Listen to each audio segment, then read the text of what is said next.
It was a blurb on the top of some notes on a page, National Security Advisor John Bolton indicating 5,000 troops to Colombia, which is next door to Venezuela, which is in the middle of a revolution, which is deciding between two presidents on whose government we've slapped $7 billion in sanctions to get him out of there, Nicolas Maduro, and a more, well, like politically savory candidate in his place. Now what happens? Retired four-star General Keane on all of this. General, first of all, the back and forth on how we would force the issue, and presumably with that 5,000 troop notation on Ambassador Bolton's pad. What did you make of it? Well, I thought it was a bit strange, to be frank about it. Do you think it was staged? I don't know, but it begs the question for sure. There's nothing else written on the pad, and it certainly was very exposed. But what could 5,000 troops realistically do if the mission is something to do with Venezuela and Maduro? Certainly, it could not conduct a regime change. When we did a regime change in Panama in 1989, that was 28,000 troops in a night raid, essentially. It lasted a couple of days. And in Haiti in 1994, that was another close to 28,000, and the U.S. led the coalition to do that. So obviously 5,000 does not get you a regime change.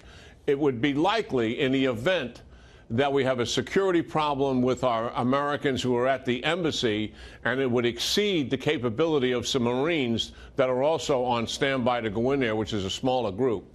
It's called a fast group, to use an abbreviation. Apologize for that. Right. So I think it's a precautionary measure that's being taken in the event that we have an unforeseen emergency.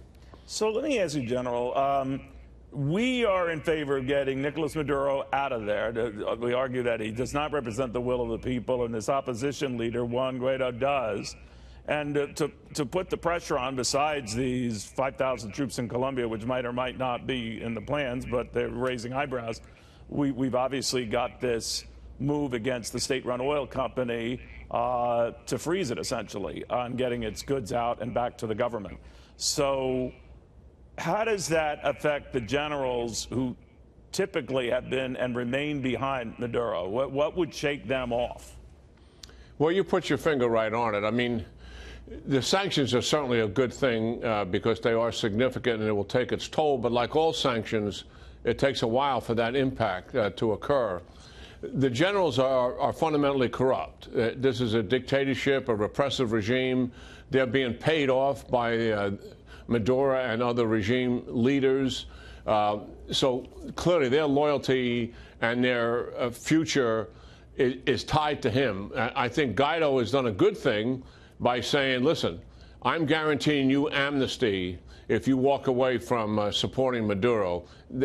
They have to be convinced that that's a fact, and that alone won't move them unless they absolutely see total collapse in the country. The other thing, I'm hoping, and I'm convinced we likely are, because the national security team around the president is so strong, they are likely working on, Neil, a pathway to exit Maduro to an exile someplace with no recriminations back in Venezuela for criminal activity, repression, etc. Kind of the way Reagan did Ferdinand Marcos in 1986.